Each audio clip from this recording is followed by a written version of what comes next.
So in today's video, we'll look into the scenario in which the South American nation of Ecuador forms an empire. And the first country they go against is Peru, because no one likes forces cross the border into Brazil. With their first attempt happening as they move down the coast of Brazil and into the rainforests of Peru, even though it's the coast of Peru too. And well, their advance quickly yields some results in the north. Although not too far in, they're pushed back in the north and slightly back in the south. But the Peruvian forces even cross the border in a cross-border attack. But Ecuador pushes them right back out and even continues their advance. Peru makes a nice attempt to push them back in the north. Why in the north? Because, well, that's the only area they can push them back. And while on the coastal front, they start to stall out. In the northern front, they start stalling out. But in the central front, or the western front, they start heading forwards. Eventually, the other fronts break out of their crisis and an encirclement along the coast is made. And they refuse to let the troops leave, and they make another encirclement in the center of Peru. But Peru pushes them back. But not well. Their offensive capabilities are getting worse and worse as Ecuador starts breaking through all over the north and even makes a few encirclements in the north, with the Peruvian armies in the north evacuating. But on their way out, they start retaking some land, with Peru advancing, even Ecuador advancing further, as they're eventually cut off from this northern area.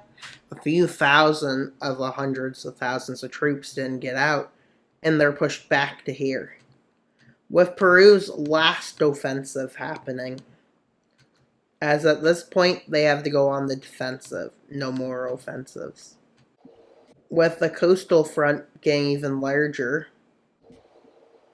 as a spearhead is made from the coastal front headed towards Lima, the capital, with them managing to encircle Lima, the capital, and continue down the coast, with them making an encirclement around the encirclement as the Battle of Lima breaks out, with them pushing back and taking the city over.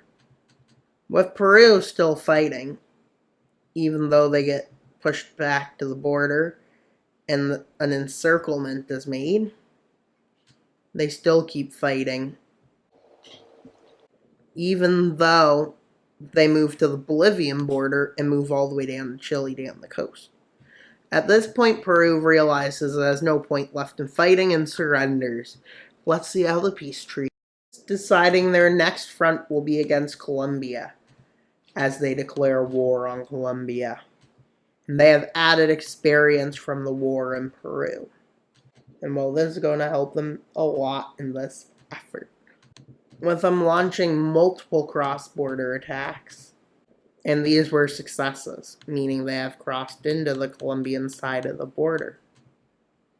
As they move into the south fast, the foresty area, they move up the coast and they start to spearhead towards Bogota. And well, their front gets to like this. But the spearhead towards Bogota gets pushed back. And they get pushed right back to the border. But luckily this time, Colombia fails, unlike Peru, to launch a cross-border attack.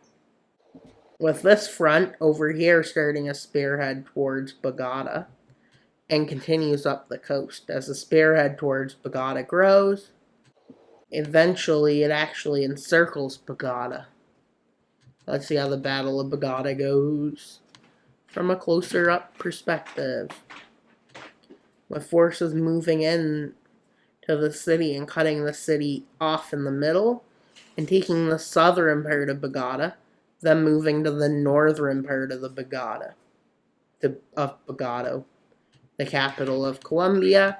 And well, Colombia is on the verge of collapse. It doesn't collapse yet, but once they cut off their border with Panama, well, that was the end of them. And now let's see the peace treaty. Southern Colombia and a bit of the coast. And well, they now send an ultimatum to Brazil. It doesn't ask for a lot. It demands this or war.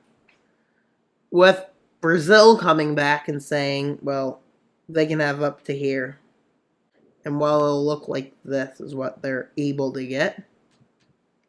The here is what they're gave, and not the rest. With Ecuador accepting as not wanting to go to war with the strongest South American power.